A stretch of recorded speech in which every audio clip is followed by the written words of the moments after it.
Yes. No. Tell me again who I'm talking to. You're talking to Peter. What is your name? Peter, Peter. And where are you from, Peter? I'm from Holland. From Uh, Holland. yes, just this morning, someone sent me a link to a video a couple of days ago where I think you got things a little bit mixed up. You thought I was from Denmark. Okay, we have someone from Denmark also contacting Yeah, us about. but I just wanted to make clear that was not my email. Okay, what kind of work do you do, Peter? What kind of work do I do? I'm a graphic designer in I think the broadest form. I design stuff on the computer, but also let's say in real life, like furniture. I've designed a bike, things like that. Everything I get my hands on, and what's fun, basically. Okay. All right. Tell me when So you're ready to start. I'm ready to start.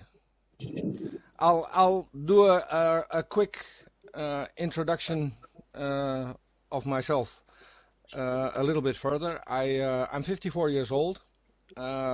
I was born and raised an atheist, I guess, um, and actually got interested in what I'm doing now by your videos. I stumbled on your videos on the internet, and I started watching them, and kind of got a bit addicted to them. So I think I saw pretty much everything. I saw the whole seminar series you have. You had classes. I remember. I don't recall the name. You had a follow-up classes, series one, series two. Can you help me out there? Yes. Since we're recording, I want to give a few details. You're Peter from Holland, Yes. and 54 years old, and want to discuss creation evolution.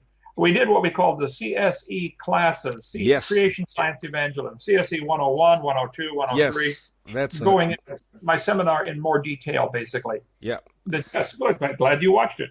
And I've watched the Creation Bootcamp series. So when while I was watching, this is I think about 7 years ago. So that would have meant that was at the time when you were in prison, and I didn't know. I only found that out a couple of years later when I started actually looking you up on the internet.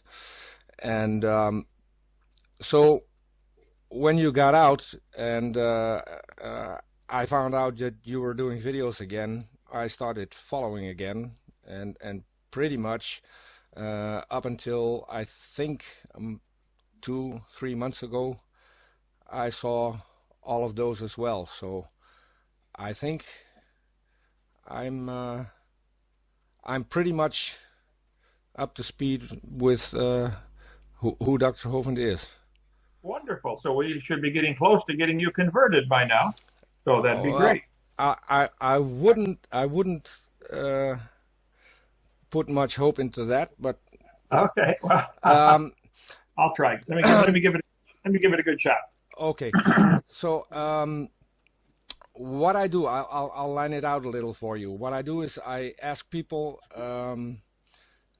what they believe and why they believe it. In your case, that's I think a little bit broader than that. So the conversation will go uh, pretty much uh, to where you lead it with what you're telling me. But what I really wanted to know is, I know you got saved at I think 16, 17 years old. Is that correct? Yes, sir. 16. See, I do know a little bit. Um, Okay. so, but you grew up in a Christian home?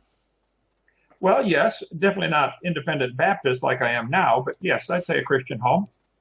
Okay. Can I ask which denomination?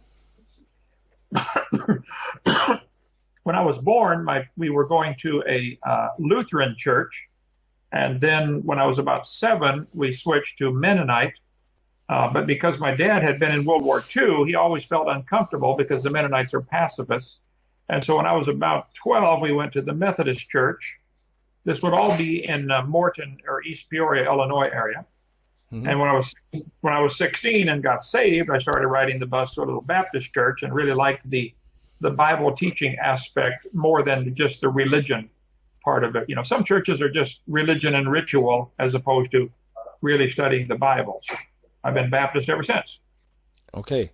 Yeah, I can see the difference. I've in my entire life I've been at one church service, and that was when the wife of a very dear friend of mine passed away, and they were Catholic.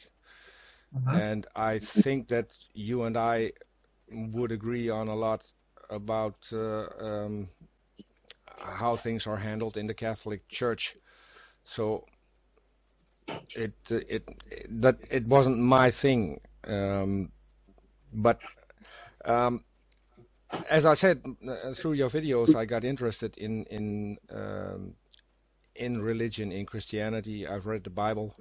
Um, if we're going to duke it out, it's probably David against Goliath, because I think you'll know a lot more than I do. But that's the purpose of my call, um, to at least find out what let's say it like this: what makes people tick, and what they believe and why they believe it. Okay. So you were pretty much Christian all your life, albeit in some different denominations. But Well, no. have you ever had a moment in your life when you questioned if what you believe was actually true, and what did you do? Oh, I've had many of those moments and still always willing to re-examine what I believe. Everybody should keep an open mind, and I'm willing to re-examine anything. I think you should be too. I am. Um, yes, yes. But no, you have to define what you mean by Christian. Many people pick that name Christian and think that they are because they go to a church or they were born in a certain country or civilization. Uh, the Bible teaches that a Christian is only one it's Christ who is in one. If you have Jesus Christ living inside of you, and that didn't happen until February 9th, 1969, when I was 16 years old. That's when I actually became a Christian. I was going to church, but that is not the same as being a Christian. Hmm. And this is probably for me the hardest part to understand, because I never had any kind of feeling that would be close to what most born again Christians would describe. Can you describe to me what it was for you? Yes, I don't know if it's actually a feeling. It's a state. It's a position. Like if you became a citizen of a country, takes a few minutes, and once all the proper documentation is done, then you could decide I'm going to become a citizen of Germany or Russia or America or Mexico. It's a state of But this is how it is. isn't it also a state of mind? Because I've heard that say a lot, that you people. Last week I talked to a guy, just after bat. He spoke to me on Twitter, and we talked, and he spoke about having this. He couldn't describe it other than a feeling coming over him, with extreme love and feeling at peace. And so, and I've heard that from a lot of Christians, that didn't happen to you. Well, I suppose it did and does still from time to time, but it's like getting married. You can get married on a certain date and say, okay, that's my wedding day. and the feelings may vary, wildly for the next 30 or 40 years after that. You may be madly in love or not in love, but it's a simple fact. You got married. You can sign a contract to buy a house, and once that is done, it's okay. This is done. Whether you feel euphoric about it or not doesn't matter. So many people are looking for a feeling and thinking that is what, in cases, Christianity, and absolutely not. No, it's not that I meant Christianity as much, but what people told me is what they said was they felt the Holy Ghost entering their body, and try to describe at least that feeling. Well, I'm sure it's a state of being. It's a fact. Like when a woman gets pregnant, she may not know the instant she got pregnant, but eventually something will show up in the next few months. You'll start to notice some changes, and 9 months later, you should have a baby. If someone says, I have received Christ, I have accepted Jesus Christ, I guess it'd be roughly similar to making a legal contract or signing a document to get a house or becoming a citizen or getting married or a woman getting pregnant, as an example. It's just a state of being. At 1 second you're not pregnant, the next second you are, whether you feel it or not, and whether you know about it or not. Becoming a Christian is accepting what Jesus did for us on the cross. It's more of a mental assent, agreement. God, I'm a sinner. You're the Savior. Would you please forgive me? He moves in to your heart. The Bible says when you receive Christ, that second, that moment, you get born again. Now, whether you feel it or not doesn't matter. I think feelings come and go. If you walked up to 3 people sitting on a park bench and handed each of them 1,000 euros, one person may get euphoric and excited and, oh, wow, thank you, I've been hoping this would happen. The next person might say, oh, thank you, and stick it in his pocket. How they react is different. But the fact is, they've each got 1,000 euros. Yeah. So the fact is, you accept Jesus Christ and you're saved. Now, how you feel about it, that'll change all over the scale. And daily can change. Some days I feel wonderful about being a Christian. Other days I'm still discouraged. So, yeah, the feeling in one sense, has nothing to do with it. It's a byproduct of a fact, of an event, of receiving Jesus Christ. Okay. Well, I think we can safely say that you do everything you can to at least bring people to that. Correct. I'm not trying to get them to have a feeling. I'm trying to get them to accept their position. That's what I meant. That's what I meant. So, right. What made you go for this one point that made you famous, creation versus evolution? Oh, I have no desire to be famous and no drive to be famous. It's just a byproduct. I agree, but it at least it did make you famous, didn't it? Or infamous. I just simply teach the truth. If someone presents a truth, those who are against it will hate them. Those who are for it will love them. Like, for instance, you can see here in America now with Donald Trump as president. The people who love him really love him and love what he's doing, and the people that hate him really hate him. He's not just another president, president number 45. He's a very famous president, loved and hated both, because he teaches what he does, what he says, what he thinks is right. And so I think it is true that there is a God and that he created the world and that therefore he owns it and he makes the rules. I love to ask people like you that claim they're atheist or raised atheist, how do you tell right from wrong? In your country, you have rules, I'm sure. Yeah. Well, how do you determine? Is it wrong to? It's actually quite easy. Wrong starts where it hurts someone or something else. That's pretty, okay. So that's pretty much. It's not that black and white, because I think that we both would agree that killing someone isn't always wrong. See, but is there any clear-cut way to tell if I decide to come to your country and drive 180 miles an hour down the street, as long as I don't hurt anybody, I didn't do any wrong? Would I be arrested, and would I be, fined or jailed? Or if I went, 200 kilometers? That's a nice one, because I live less than half a mile from the German border, and if you do that in my country, you'll lose your driver's license, even when you're a foreigner, and a judge will decide when you get it back. Now, if you do that in Germany, people will overtake you, because so you can in Germany, if you want to drive 200 miles an hour, that's not a problem. If you want to drive 250 miles an hour, that's not a problem. That's legal. Right. I was on the Autobahn, and we were going 100 miles an hour to the airport, and people were passing us so fast, I was scared. But why is it wrong? Why is it wrong in your country then? That's who decided? That's quite easy to explain. Holland is very densely populated.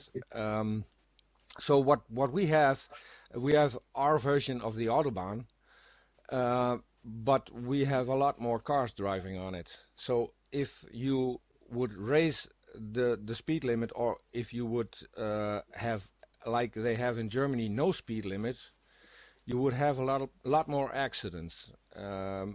Recently, they found out that we had a speed limit of 120 kilometers an hour. We now have 130, because in some weird way that leads to less accidents. But if you have no speed limits, the difference would be so big to the people driving slower and the people driving as fast as they can. It would, with the amount of cars on the road, it would just be too dangerous. So that goes right back to being right and wrong. If it hurts someone, you have to make a rule to prevent hurt, and that's actually exactly what it's doing. But that's my question. If I did go 200 miles an hour and didn't hurt anybody, I would still be punished over there. Yes, but I didn't hurt anybody. I didn't hurt anybody. You're saying if I might have hurt someone, sure, that is wrong. Your definition of wrong being hurting someone is not actually accurate. If the definition of wrong is if it might hurt someone. Actually, it is, because if you drive at that speed and someone comes on our version of the Autobahn, let's call it Autobahn, then we both know what we're talking about. If someone comes on an on-ramp and drives, let's say, half the speed you do, it is possible to have an accident. So it's not your intent to have an accident, but the possibility is there. Sure. So I understand, but so it's still just preventing. It's preventing hurt for anyone. And that's so the definition of wrong is if it hurts or might hurt someone. Yes. So if you want to have sex with, as I said, it's not that black and white, because if someone comes up to me and tries to kill me, and I defend myself and end up killing them, it's self-defense, and that will, in Holland and I think in the US as well, will get me off, because I'm not the one instigating the attack. I just merely defended myself or someone else. But you hurt them. Yes. If you're going 200 miles an hour on the Autobahn and someone pulls out in your way, it's their fault, not your fault. You weren't going to hurt anybody. They pulled into your path. I don't want to belabor the point, but I want to just illustrate that you have to have right and wrong, and you have to have a way to decide a standard. Like in your country, use the metric system. Mm-hmm. If you're building a house, you want this door to be 1 meter wide. Yes. Okay. Well, that What if there was no ruler? If nobody had a meter stick, now what? There have to be standards. So I believe it is common sense that we had a creator. All humanity seems to have a universal built-in standard for right and wrong in many instances. If you decided you're going to have sex with your 5-year-old daughter because it doesn't hurt anyone, well, it actually, that, well, that actually does, because a 5-year-old kid cannot give consent. We know that they don't have the mental capability of giving consent. So that's where we decided to draw a line and say, listen, you can have sex, but you have to be of age, which is 18. In Holland, it's I think it's a little younger. I'm not even sure. now what about in Muslim countries where they marry 6-year-olds? Yes, Are they wrong? I think they're wrong.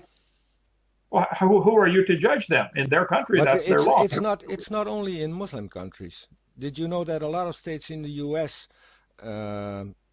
Allow child marriage? We'd have to define child, maybe 15-year-old, but not 6-year-old. 13-year-olds. But what state allows 13-year-old marriage? I'd have to look it up. I just saw it last week. I wanted to save it, and when I got home, my computer crashed, and I lost the website. But I'm sure it will be in the history of the browser. I'll try to look it up, and I can mail it to you. I can mail it to Sure. Steve, and Steve can forward it. There are actually several states that allow child marriage. But even then, they have an age limit. Why not newborns? Why not 1-year-old? Why is there any limit at all? Where is the standard for determining right and wrong It's on any topic? It's what we find out about mental capability, and if a child is mentally not as developed as it should be to make those decisions, I think those who can make those decisions have to lay down rules. Well, that's wonderful, because I think a person who believes in evolution, who thinks everything came from nothing for no reason, is not mentally capable of making any decisions. So I should make all their decisions. There's no question. But that's not what happened. They should be. Yeah, I'll be glad to make all their decisions. Yeah, but what you just said about evolution, that's not what happened. We evolved in different ways. Different species evolved in different ways. Humans are a social species, and so are dogs. And if you see a pack of dogs and one of them gets attacked, you'll see the other dogs coming out to help it. The same goes for dolphins. I understand. Now, hold on. What if a pack of dogs attacks a rabbit? This is going to hurt the rabbit. The rabbit thinks this is wrong. Is it wrong for the dogs to eat the rabbit? That's where we get into survival. We all need to eat. You and I'm sure we both eat meat. So an animal has to get killed for that. That's just nature. So if you decide to eat your neighbor's 3-year-old daughter, is that okay?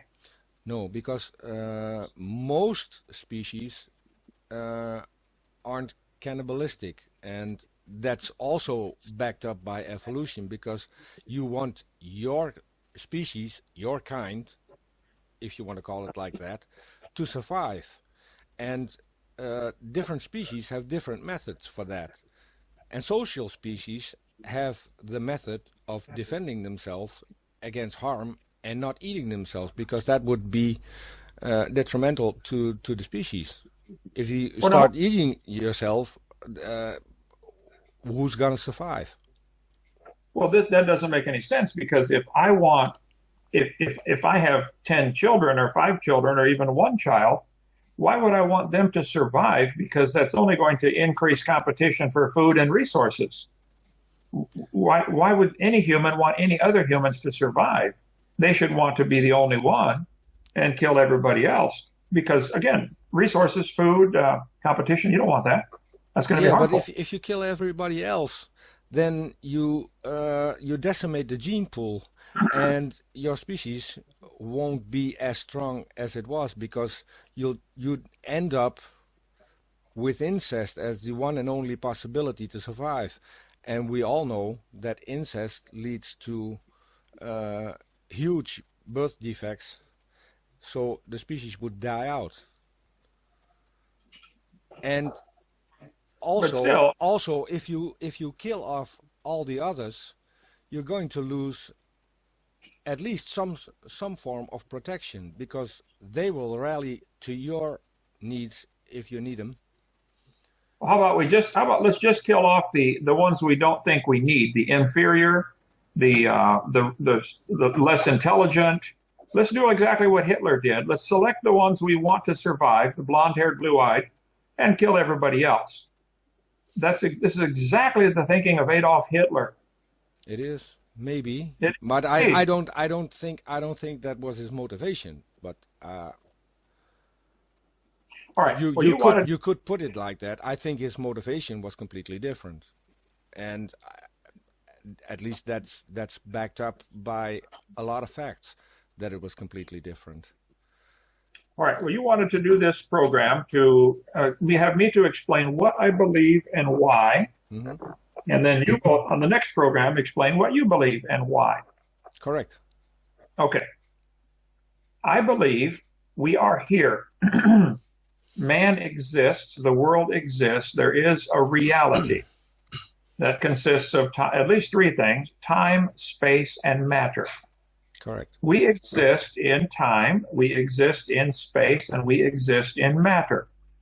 Now, some people don't believe that. We're not really here at all. We think we're here. That's okay. I'm totally against that way I've of thinking. I think it's I've not common sense. I've heard it. We could be in the Matrix, and it could all be a computer simulation.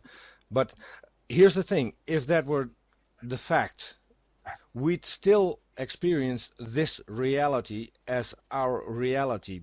So it wouldn't make any difference if that was Okay, the so fact. I'm just right. Without going down that rabbit trail, I do believe we exist, and therefore there are only two choices that anybody's ever thought of in history. Somebody created all of this, or it created itself. I don't know of a third choice. If you come up with one, let me know. But either this reality that we are in, time, space, matter, had a creator, or it created itself. Because we do exist, therefore, those are the only two choices. I, I Now, would I would I would rephrase it a little, okay, because I know where you're coming from, so it would be an honest mistake. I would say we are either created, or we are just the product of chemical reactions. well, where did those chemicals come from? Were they created? And why do they react a certain way? Who gave the laws that said opposites attract, hydrogen, oxygen? And who gave the laws of covalent, Yeah, bonding and that's a common misconception, because if you say laws, then we have two different kinds of laws. We have descriptive laws and we have prescriptive laws. The right? laws of nature are descriptive laws, and humans came up with those to Right. explain what happened in nature. Well, So let's explain that first. We describe the phenomena that we observe called gravity, where things fall. We have described that with the laws of gravity, the inverse square law, etc., mass acceleration. I taught physics. We can get into all that. So you are right. We are simply describing what well, is. the description isn't as much in the laws as it is in the theory, because gravity, there's the theory of gravity. The highest thing in science is when it gets to be a theory. A theory is a body of facts, observations, um, and other small theories or that explain what is happening. So what you observe, and you come to the conclusion that you have facts, things that are irrefutable, and observations that everybody makes and gets the same results. So you have facts, but now you have to explain why those facts happen, and that's where further investigation comes in. And all of that combined leads you to a theory. And it's different than the normal use of theory, because in daily life we could say I have this theory that the neighbor could be getting his money from illegal activity. That's a hunch, and you thought it out how it could have happened. That's different from a scientific theory. A scientific theory is a body of facts and a body of observations and explanations. All right. Well, I have a theory. All of the scientific observations throughout all of history, throughout all of mankind, throughout every culture, shows us that animals breed and produce the same kind of offspring as themselves. Cows produce cows, dogs produce dogs. So based on that body of facts, I would have a theory that there is some kind of limit to how far these varieties can go. You may get an elephant that, weighs 5 tons, but you're never going to get one that weighs 4 million tons.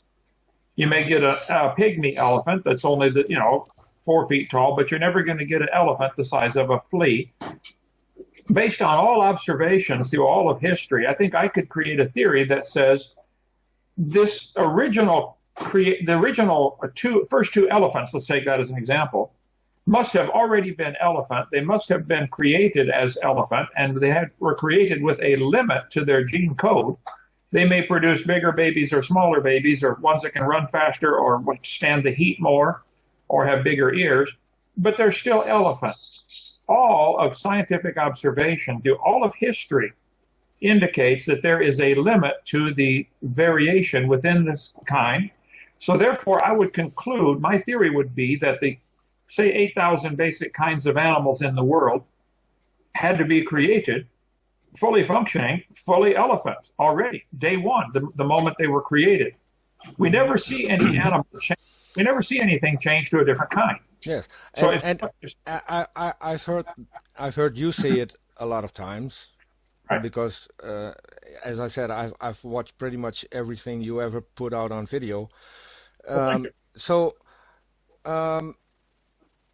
What I found in all of that is that we do not have a clear-cut definition of what a kind is. Can you tell me what a kind is? Where from where to where is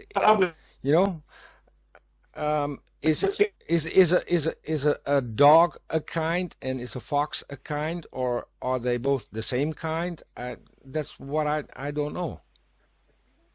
Well, see, I'm not obligated to defend that. I think I will in just a moment, but I am not asking or actually demanding that all the taxpayers pay for my theory to be taught in schools. Those who believe in evolution would say a dog and a banana have a common ancestor, and they are demanding that everybody pay for their theory to be taught. So the burden of proof is on them, not on me. Yes. Now, with that said, I think all observation would tell us that dogs, wolves, coyotes, jackals, hyenas, maybe, I don't know, the same kind of animal. They have 4 legs, they have hair, they don't have scales, they don't have fins, they don't swim in the water like a fish, they can't fly through the air. So exactly where the border is around what a kind is, I don't know. That's a good field of research that biologists should be involved in. Okay, but doesn't the Bible say brings forth after their kind? Right. So based on that, 10 times that says that, yes, in Genesis 1 and more times in Genesis 6 and 7. Yes. So apparently the ability to bring forth is how you would define. If you take the sperm from a cat and impregnate a dog, you will get nothing. I agree. It won't work. I agree. Now, if you take the sperm from a wolf and put it in a dog, you probably will get a puppy, or you might. So if it's capable of bringing forth, i.e. reproducing, therefore it must be the same kind. A giraffe and an elephant cannot reproduce. Okay, there are five different varieties of giraffe, and they may or may not be able to reproduce with each other. They probably can. Sure. I don't know. But let's stick to one animal. If okay. Let's say a fox. Okay, a fox. A fox. Could a fox bring forth another animal? The Russians have done experiments for 60 years now on raising foxes, looking for one trait only. I think we would all agree that any animal we take would have a variety of traits. We could take size, we could take speed, we could take heat tolerance. We could take a lot. You're one ahead of me. Yeah. Because that's where I was going. Yeah. They've done that, and all they did is breed the ones who are least aggressive. Right. They bred for one thing only, that was tameness or gentleness. Yes. And they have indeed created they have selected a slice of an already existing gene code that all of the foxes now are gentle. Yes, but there's more happening than just being gentle. Right. Their ears are floppy and they breed year round. Their breeding cycle has changed. Yes. I understand. I read the experiments on that. Yes. But it is still recognizable as a fox. It did not turn into a bird or that's the problem. The latest ones are not recognizable as a fox, and everyone who's shown those animals recognizes a dog. Okay. And everybody, well, just a minute now, does everybody who sees those animals recognize that it is not a bird, it is not a fish? Sure. It is still a mammal, still has hair, still has 4 legs, sure, still has 2 eyes. Sure. So they do recognize that there have been some bizarre changes. I could go a step further, because in at least in one thing you're correct. It's still a fox. And why is it still a fox? I've used the analogy with last names, and it is a bad analogy, because you have sons and daughters usually take the name of the husband. So my analogy is with the male side. You have a last name. As long as you get male offspring, the last name will never change. The same is the fact in evolution. If like in the experiment in Russia, where they bred foxes, you will still have a fox. But at some point, you will have a fox that cannot interbreed with the original species, and then you have speciation. Then you have a new species. But it would then fall into the family of fox, but a new species. Correct. And so that's what actually happened. But now we're getting into my part. I'd love to have you fire questions about that at me. I'm actually more interested in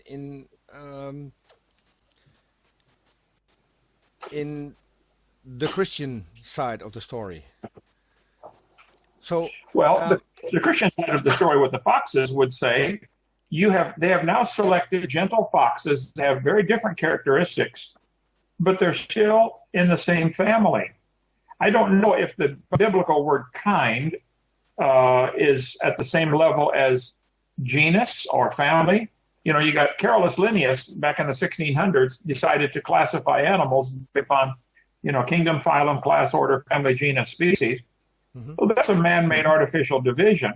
We could divide transportation vehicles into those that have 2 wheels and those that have 4 wheels and those that have 10 wheels. But that's, I, we could I, reclassify. I would agree, and the system was flawed because a lot of animals, um, through what we know now by DNA, have put in completely other families and classes and genus, because we now found out Correct. through DNA that um, the initial thing, which pretty much was at how an animal looked, was completely wrong. So yeah, I would agree that that system back then was flawed. I think it's better now. Yeah, I think he did really good for his time. He did a great service to Sure. biology and to science, right? No question. And we're always going to be tweaking it. The discovery of DNA has greatly helped, and you're right, has made some changes. But would you say then, in your belief system, that foxes, if you go back 10 million generations, was something that was not fox? That was, are foxes related to birds? Let's take that as an example.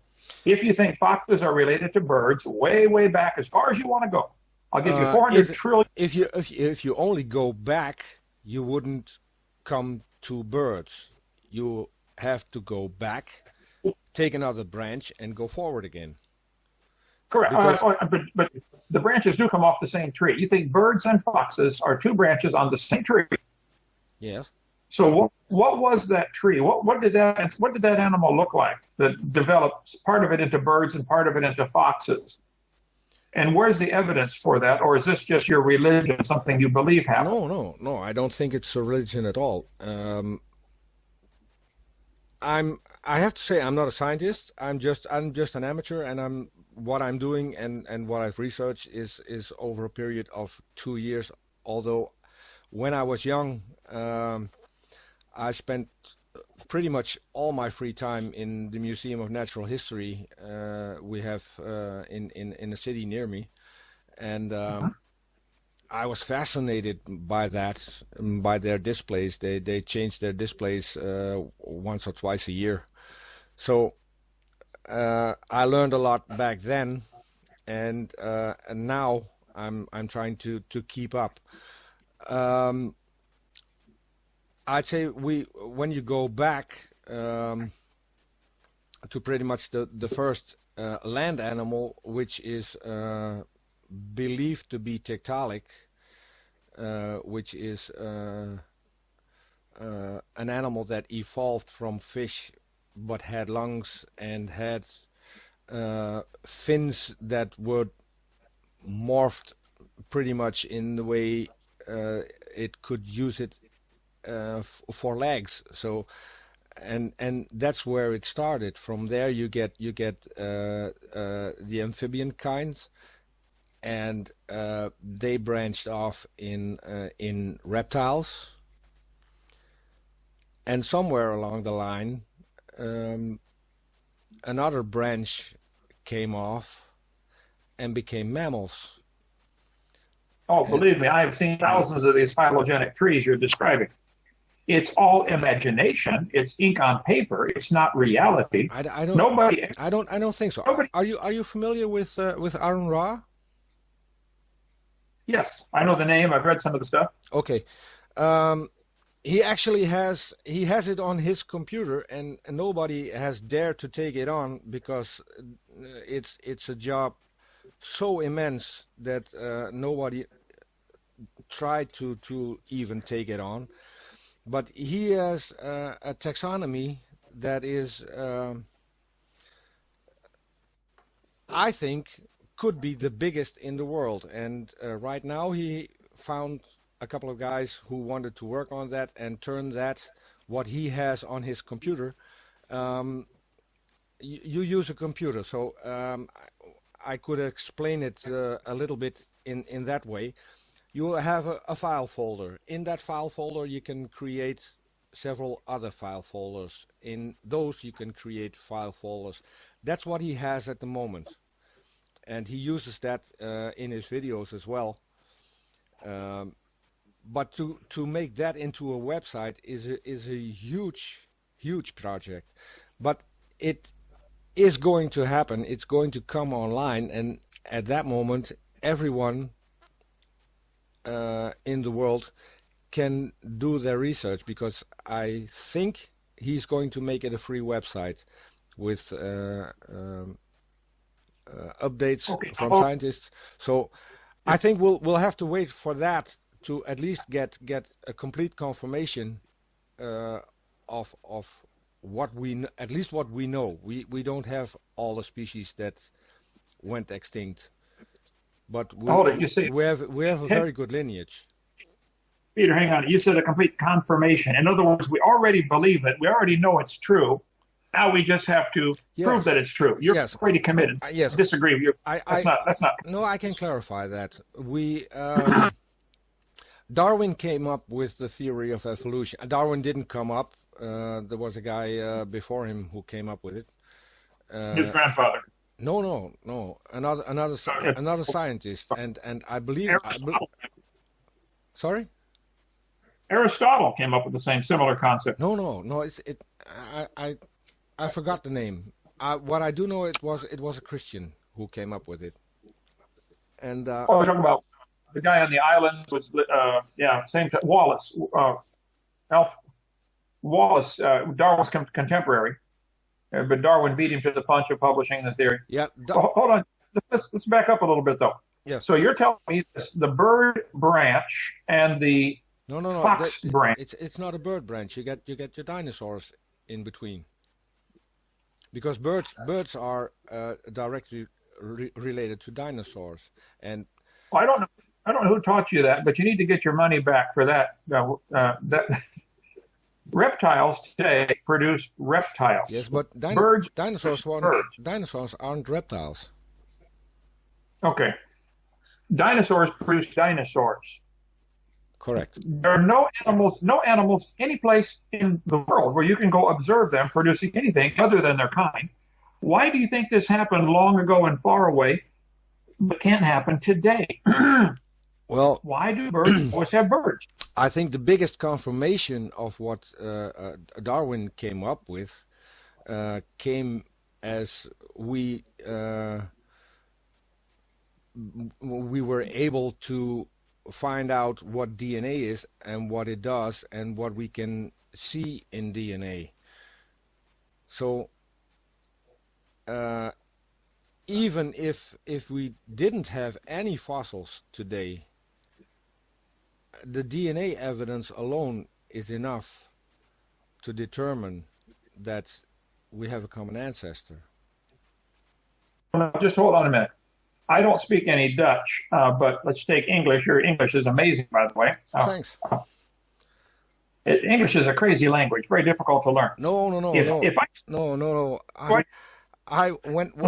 When I went to school, I came out of school with 2 A's, 2 almost A's, A minus, I think, when I have to translate it to American standards. One for English and one for German, and for Dutch I got an F plus. So okay. I seem to have been misplaced somewhat, language-wise. All right. Well, let me get you to the point though. The English alphabet has 26 letters. How many in the German alphabet? Exactly the same. Okay, so the German alphabet has 26 letters. The Dutch alphabet has how many? 26. Okay, the Russians have 33. The Greeks, I don't know.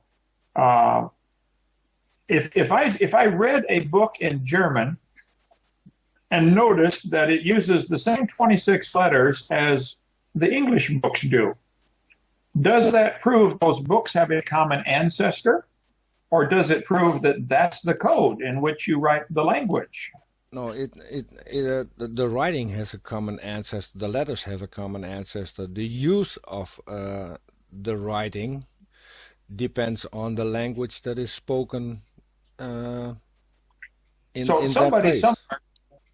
Somebody somewhere developed the code, the English letters, to represent sounds before there was any writing, that there was only speaking. Yes. Somebody said, let's make this symbol A to represent this sound, A, ah, or whatever, 3 or 4 or 5 different varieties of the A sound or the B sound. They made a symbol, ink on paper, that represents a sound. And I think there are about 80 different sounds in the English language that can be put together. So someone transferred an audio sound into a written code that we call the alphabet. And with that code, we can now transfer our thoughts in writing. You don't have to hear me speak. I can write you a letter or send you a text or send you an email, and you can read it with your eyes and understand what I was thinking in my head. Mm-hmm. So English is a code that is used to transfer information. The DNA is in a much more complicated code to transfer information.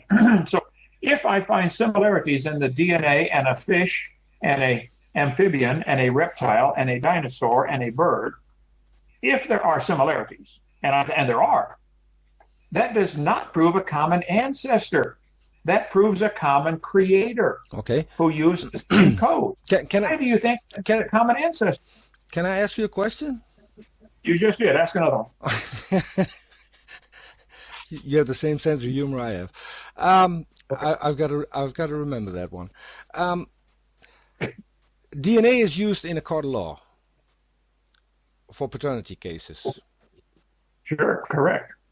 So, how far do you think we can go back? Well, if you're talking about going back in time with DNA, if we had a sample of my great-grandfather's DNA, we probably would conclude that he is related to me because of the similar code. If we could go to Norway and dig up his grave and find the bones and extract, I don't know if DNA would still be existent in the bone, maybe so. But yeah, we could probably prove some kind of lineage in DNA. But I think you would find that the DNA in humans has millions of similarities to the DNA in worms. Sure. And that does not make a common ancestor. It's common creator. That's why I asked the question: how far can we get back? But also, how far can we get sideways? So let's say if I have your DNA, could I determine who your cousins were, and who your second cousins were, and who your third cousin? You might. Right. You probably could determine that you and I would have a common ancestor if we went back X number of generations. Probably everybody on Earth has a common ancestor. They do. I can even his name was Adam and his wife's name was Eve. I even know their names and I know where they live. I agree with you on the names, but I think we're talking about different persons.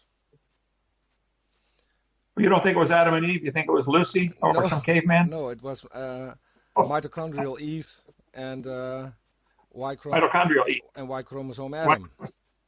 Yeah. Okay. So, if I looked at Hitler's writings, Mein Kampf, and compared it to Shakespeare's writings of Macbeth, I would find that both of those books are using the same code. They're using 26 letters. Wow. What does that? They're not using the same code. They're using the same at the molecular. It's like DNA. It's only CATG. The 4 parts of the DNA code. CATG. Yeah. Okay. Now that's like the letters of the alphabet. They can be arranged in millions of different ways to create.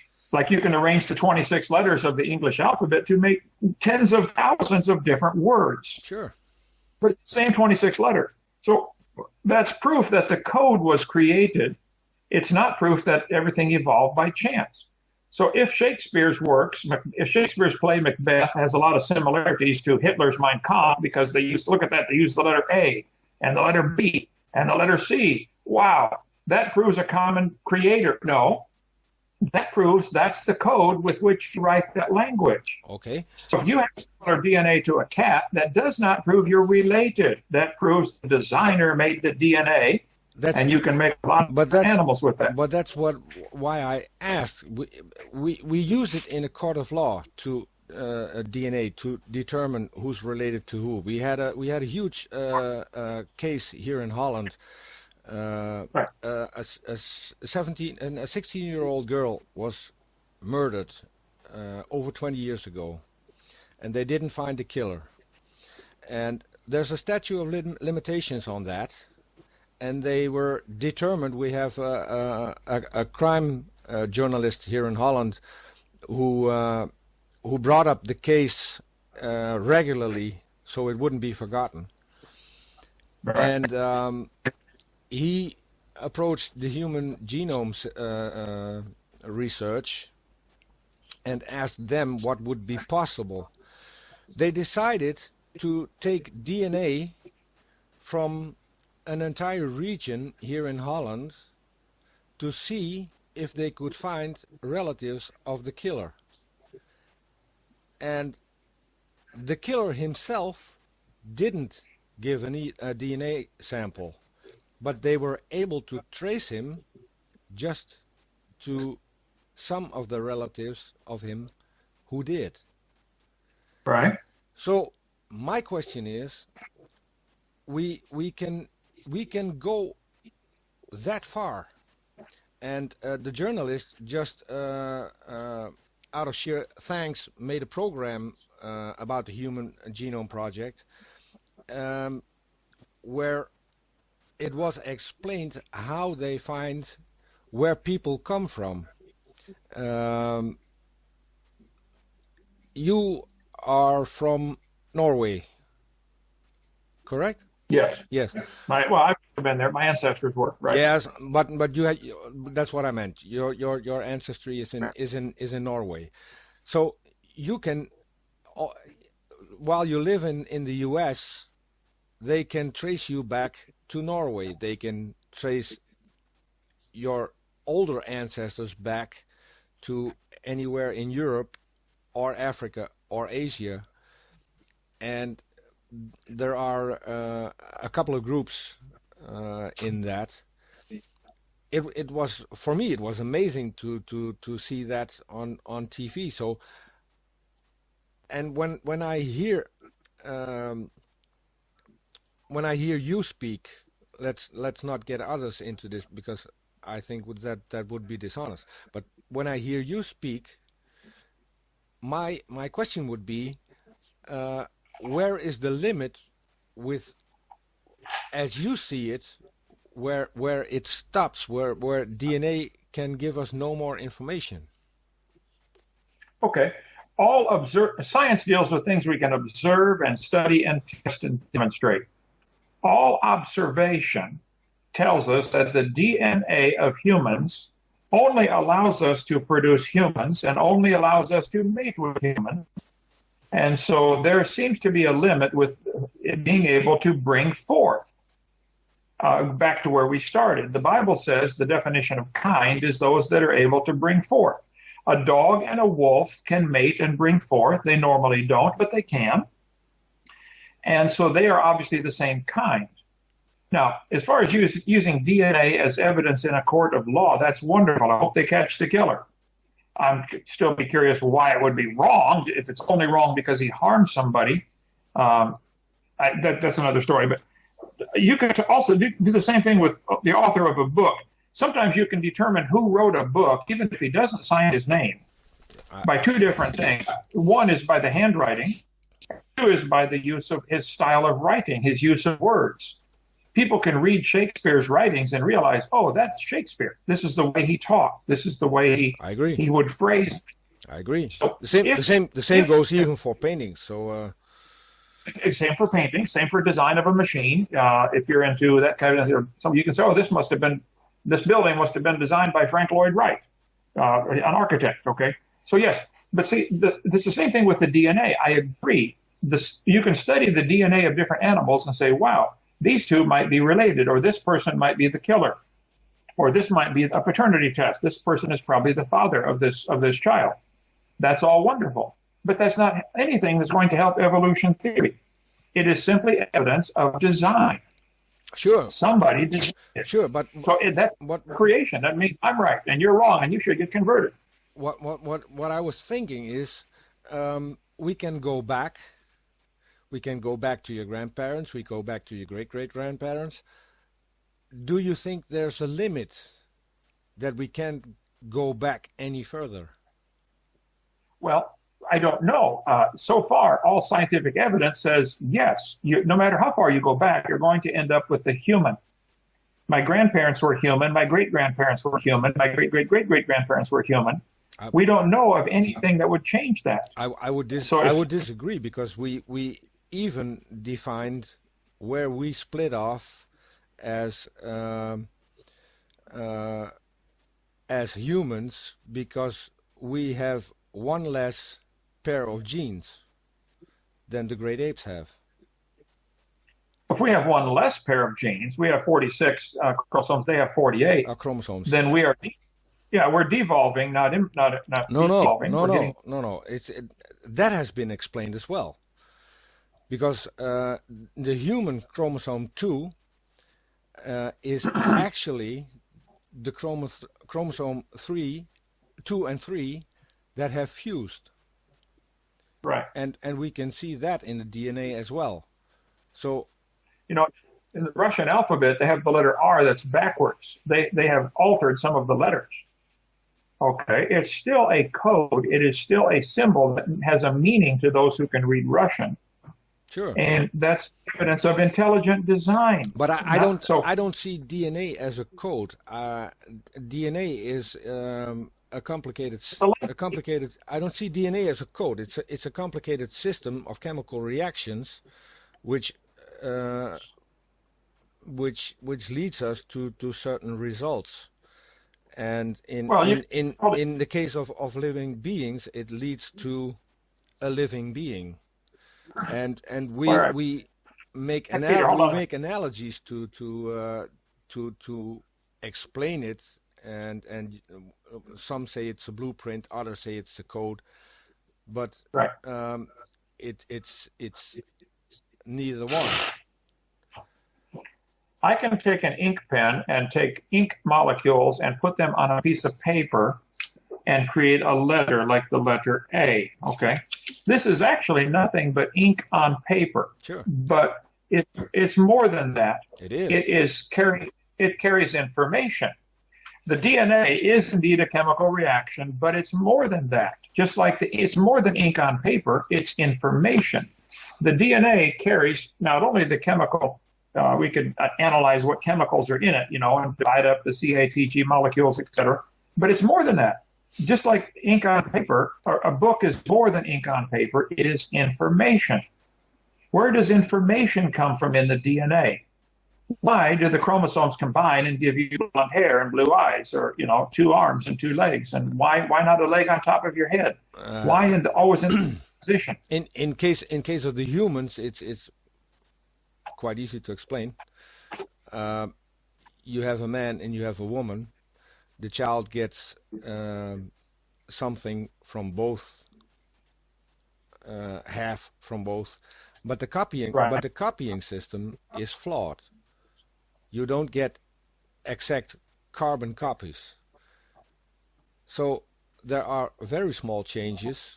I think you would notice, you have children yourself, they would have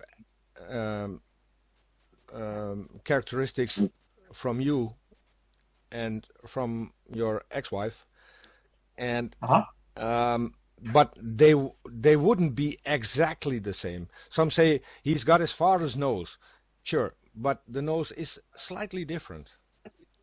Yeah, I understand all that. And that's what happens, and that accumulates. Those very tiny differences accumulate. And over time, all those tiny, it's like walking. You take one step. But if you keep taking one step, there comes a time, then you would have walked 10 miles. And if you keep walking, you can walk 100 miles, 1,000 miles. So that's exactly what happens with these tiny changes. They're small, but they're getting bigger and bigger and bigger. And you get more and more diversity. So do you think the small changes we see in a person's nose from generation to generation, they're tiny, could that ever turn that nose into a wing? No. Why not? It's always going to be a nose. No, right? because we know how the wing developed. The wing developed. Let's talk about the nose, though. Is it always going to be a nose? Is there any chance it could develop into a hammer, something, No, a feather, but a beak? I do How about a beak? Have a beak. I do think it could get smaller, and we know it gets less effective Okay. because we don't need it as much. The only thing I would say we need a nose for is for smelling our food, and maybe if your loved one has a nice perfume and you like it, that as well. But what? Well, mine holds I have to hold my glasses up too. I need it for that. So do I. Okay. So do I. Peter, At least for reading. how about let's quit now and let's do this again as long as you'd like. Let's go an hour time Sure. so we can see how this goes. And I want to analyze what you have said. I want to try to help you understand. Sure. And I'm just like sure you want to help me understand what you believe. Sure. So this is wonderful. Do this again.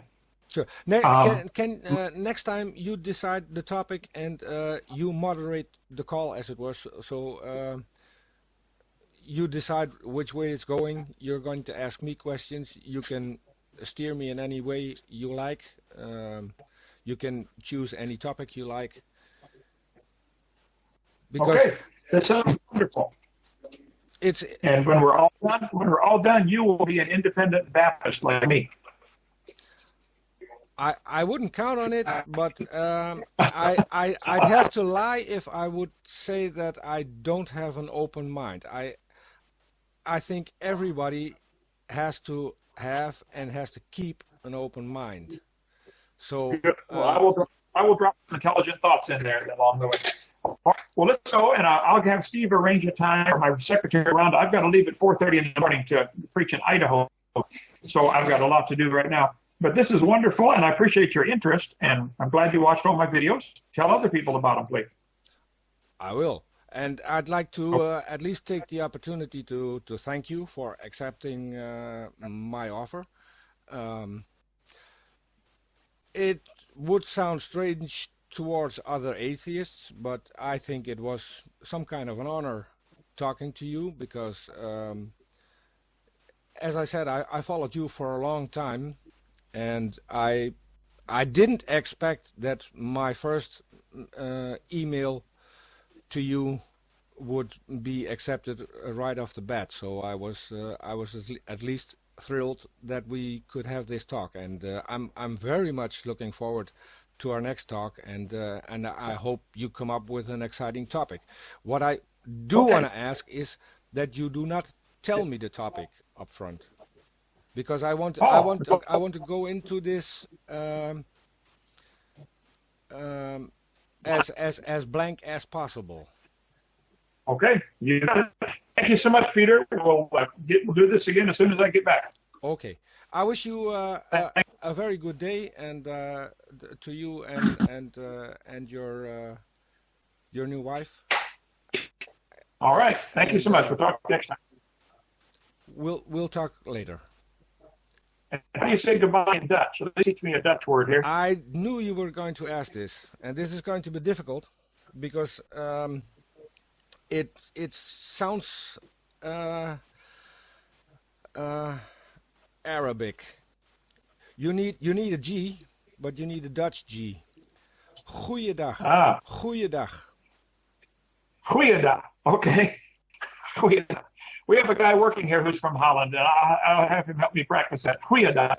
All right. At least you can use it when you come and when you go. Maybe the Dutch are lazy. We have one word. Okay. Thank you, brother. We'll talk to you next time. Okay. Bye-bye. Thank you, Mr. Hovind. Bye-bye. All right.